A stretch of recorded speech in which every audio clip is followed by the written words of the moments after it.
என்ற மசூதிகள், தேவாலயங்கள் போன்றவைகள்லாம் எந்த ஆட்சியிலும் இல்லாத அளவிற்கு இந்த ஆட்சியாக தான் மாண்பு தமிழக முதல்வர் அவர்கள் இந்த பழமையான 100 ஆண்டுகள் பழமை, 300 ஆண்டுகள் பழமை, 50 ஆண்டுகள் தரம் பிரித்து அதற்கேற்ற அவர் செய்திருக்காங்க. அந்த அடிப்படையில் நம்முடைய நாகரிகத்துக்கு 2 கோடி ரூபாய் கடந்த முறை வழங்கியிருக்கிறாங்க.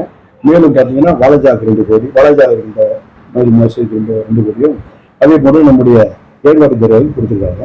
இது முதற்பட்ட முடிஞ்சிருச்சு. அந்த பணிகள் நடந்து கொண்டிருந்த ஒரு சில குறிப்புகள் தராத காரணத்தால் இப்போ அது சீக்கிரம் ஆரம்பிச்சுவாங்க. இந்த குறிப்புகள் வந்ததுன்னா இது 2 கோடி பணிகள்லாம் சட்ட முடிஞ்சு தரையில் இருக்கு. மேலும் இந்த கந்திரி விழாவுக்கு என்னென்ன தேவைகள் என்பதை இவரிடம் கேட்டறிந்து அதன் அடிப்படையில் பார்த்தீங்கன்னா தற்காலிகமாக சாலை அமைப்பதற்கு சுட்டு என்னென்ன தேவைகள் என்பதை கண்டறிந்து ஏறக்குறை 40 லட்சம் ரூபாய்க்கு இந்த நிகழ்ச்சி நடத்துவதற்கு மட்டும் சாலைகள், அது ஃபேவர் பிளாக் என்ன பண்ணணும், அவைகள், மின்விளக்குகள் பொறுத்தவரை ஏற்பாடுகள் மாண்பு தமிழக முதல்வர்